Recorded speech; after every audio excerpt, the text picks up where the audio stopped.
اعوذ باللہ من الشیطان الرجیم بسم اللہ الرحمن الرحیم الحمدللہ حمدا کثیرا طیبا مبارکا فیہ کما یحب ربنا ویرضا یا رب لک الحمد کما ینبغی لجلال وجہک وعظیم سلطانک اشہد ان لا الہ الا اللہ وحدہ لا شریک لہ الہا واحدا احدا صمدا لم یتخذ صاحبۃ ولا ولدا ولم یکن لہ کفوا احد اللہم صلی علی محمد کل ما ذکرہ الذاکرون وصلی علی محمد کل ما غفل عن ذکرہ الغافلون رب یسر ولا تعسر وتمم بالخیر رب اشرح لی صدری ویسر لی امری واحلل عقدۃ من لسانی یفقہوا قولی رب زدنی علما کثیرا نافعا حسبنا اللہ نعم الوکیل نعم المولا ونعم النصیر لا حول ولا قوة الا باللہ العلی العظیم وما توفیقی الا باللہ علیہ توکلت والیہ انیب سبحانک لا علم لنا الا ما علمتنا انک انت العلیم الحکیم۔ بسم اللہ الرحمن الرحیم۔ ہم پڑھ رہے ہیں پارہ نمبر 18 ہے، سورۃ النور ہے، اور سورۃ النور کا رکو نمبر 13 چل رہا تھا۔ وعد اللہ الذین آمنوا منکم، وعدہ کیا اللہ رب العزت نے ان لوگوں سے جو ایمان لائے تم میں سے، وعملوا الصالحات اور اعمال صالحہ کریں گے، یعنی اللہ رب العزت نے ایمان والوں سے وعدہ کیا کہ جو ایمان لائے اور اعمال صالحہ بھی کریں گے۔ کیا وعدہ کیا اللہ نے؟ لَيَسْتَخْلِفَنَّهُمْ فِي الْأَرْضِ، البتہ ضرور حکومت دیں گے ان کو اللہ تعالیٰ زمین میں، كَمَا اسْتَخْلَفَ الَّذِينَ مِن قَبْلِهِمْ، جیسا کہ حکومت دی اللہ رب العزت نے ان لوگوں کو جو ان سے پہلے تھے، یعنی بنی اسرائیل، جیسا بنی اسرائیل کو مصر و شام کی حکومت ملی تھی، جو مصر کے اندر یہ شام کے اندر قوم عمالقہ تھی، اس پہ بھی اللہ رب العزت نے غلبہ عطا فرمایا تھا، اور جو قبطی لوگ تھے مصر کے اندر اللہ رب العزت نے ان پہ بھی ان کو غلبہ عطا فرمایا تھا۔ تو گویا کہ مصر کی بھی حکومت عطا فرمائی قبطیوں پہ غلبہ عطا فرما کر کے، اور شام کی بھی حکومت عطا فرمائی عمالقہ قوم پہ غلبہ عطا فرما کر کے۔ تو من قبلہم سے مراد وہ بنی اسرائیل ہیں۔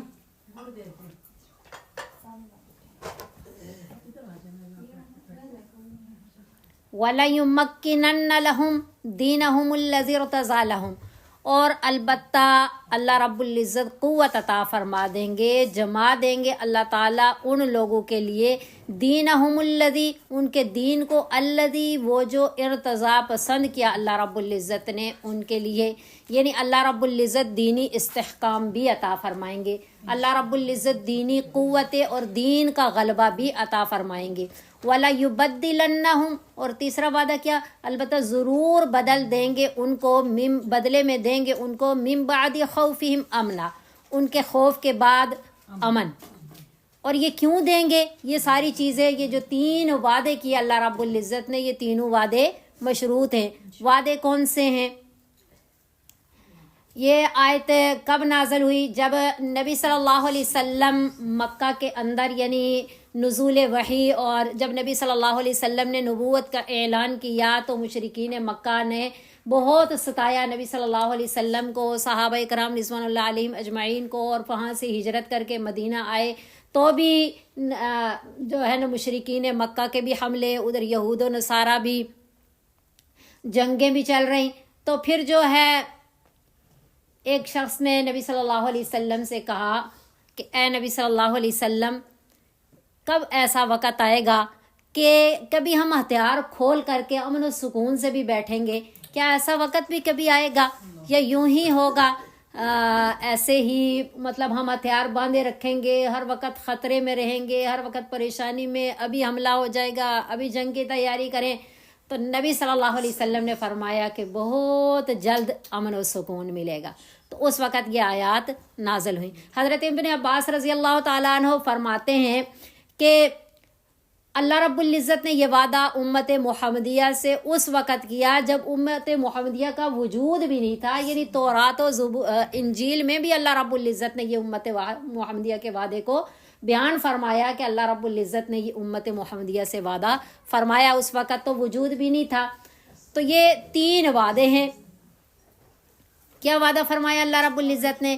ایک فرمایا کہ لَيَسْتَخْلِفَنَّهُمْ فِي الْأَرْضِ كَمَا اسْتَخْلَفَ الَّذِينَ، اللہ رب العزت حکومت عطا فرمائیں گے زمین میں، یعنی خلافت عطا فرمائیں گے. اور یہ خلافت جو ہے کس طرح پوری ہوئی اس کو بھی سمجھتے ہیں، لیکن یہ 3 وعدے جو ہیں تھوڑی سی توجہ کم ہے، پھر وہ سبق بھی گڑبڑ ہو جاتا ہے. حکومت عطا فرمائیں گے اللہ رب العزت مسلمانوں کو. اور دوسرا وعدہ کیا فرمایا کہ دینی استحکام عطا فرمائیں گے، کہ اس دین کا استحکام جو اللہ رب العزت نے پسند فرمایا. تو پسند الیوم اکملت لکم دینکم واتممت علیکم نعمتی ورضیت لکم الاسلام دینا. اللہ رب العزت نے جو ہمیں اسلام کی صورت میں دین عطا فرمایا، یہ اللہ تعالیٰ کا پسندیدہ دین ہے جو امت محمدیہ کو ملا نبی صلی اللہ علیہ وسلم کے ذریعے. تو اللہ رب العزت فرما رہے ہیں کہ اس کا استحکام، اس کا غلبہ، یہ اس کی قوت اللہ رب العزت عطا فرمائیں گے. اس کے ذریعے یعنی امت محمدیہ کو نفع ملے گا، اخروی نفع بھی ملے گا، اور دنیا میں بھی اللہ رب العزت نفع عطا فرمائیں گے، قوت عطا فرمائیں گے اس دین کے ذریعے.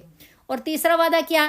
وَلَيُبَدِّلَنَّهُم مِّن بَعْدِ خَوْفِهِمْ، کہ ایسی قوت عطا فرمائیں گے اللہ مسلمانوں کو کہ ان کے دلوں کے اندر جو دشمنوں کا خوف و خطر ہے نا، اللہ رب العزت اس کو ختم فرما دیں گے اور امن و اطمینان والی زندگی عطا فرمائیں گے.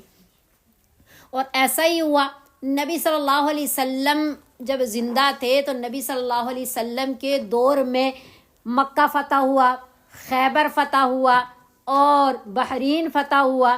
اسی طرح پورا یمن، پورا جزیرۃ العرب جو ہے وہ نبی صلی اللہ علیہ وسلم کے زمانے میں فتح ہوا.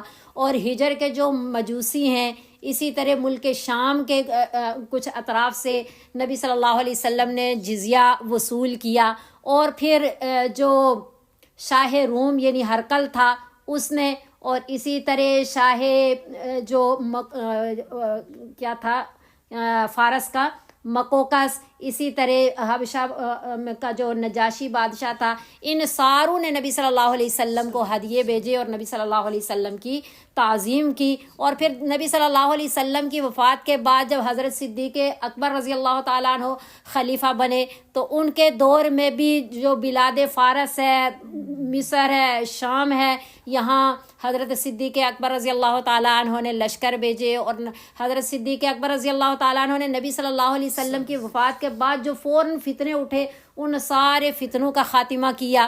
اور حضرت صدیق اکبر رضی اللہ تعالیٰ عنہ ہی کی زندگی میں دمشق بھی اور بصرہ جو ہے وہ فتح ہوئے. اور اس کے بعد ان کی وفات کا قریب کا وقت تھا تو اللہ رب العزت نے ان کے دل میں الہام کیا حضرت عمر فاروق رضی اللہ تعالیٰ عنہ کی خلافت کے بارے میں. پھر اس کے بعد حضرت عمر فاروق رضی اللہ تعالیٰ عنہ خلیفہ بنے.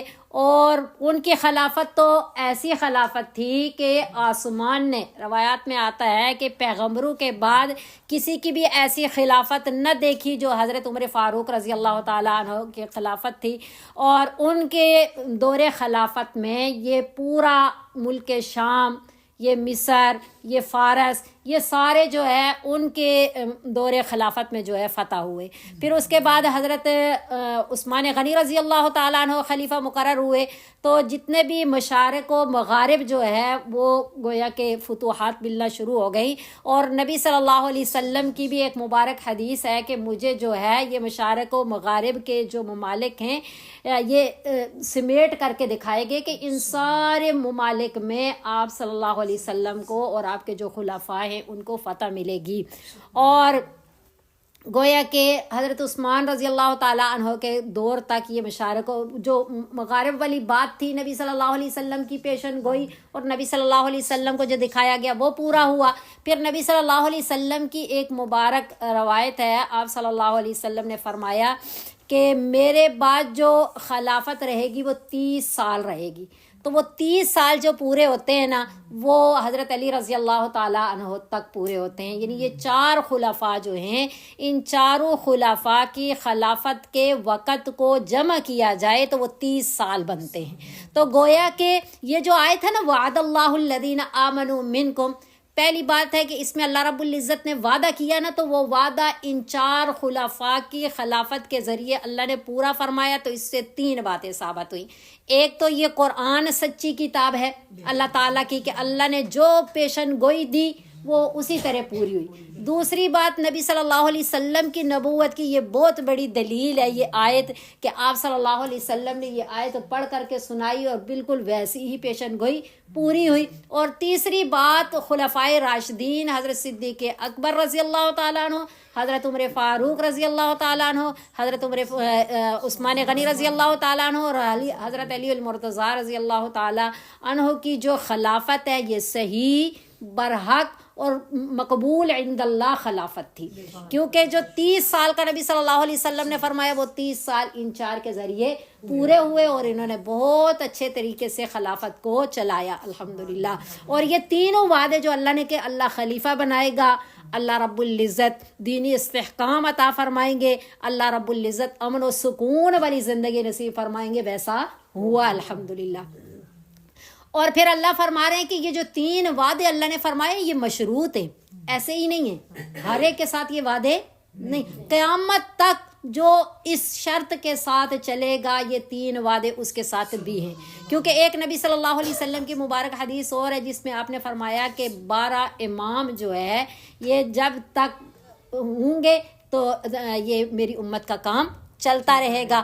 تو وہ 12 امام اس حساب سے 12 امام نہیں ہیں، یہ بھی یاد رکھیے گا، 12 امام متصل ایک دوسرے کے ساتھ ملے ہوئے نہیں، 4 تو یہ خلفائے راشدین ہیں، اور پھر جس دور میں جس نے بھی اس شرط کا لحاظ رکھتے ہوئے یہ حکومت کو چلایا، اللہ رب العزت نے اپنے وعدے کو پورا فرمایا، اور جو 12 میں سے آخری ہوں گے وہ حضرت امام مہدی ہوں گے۔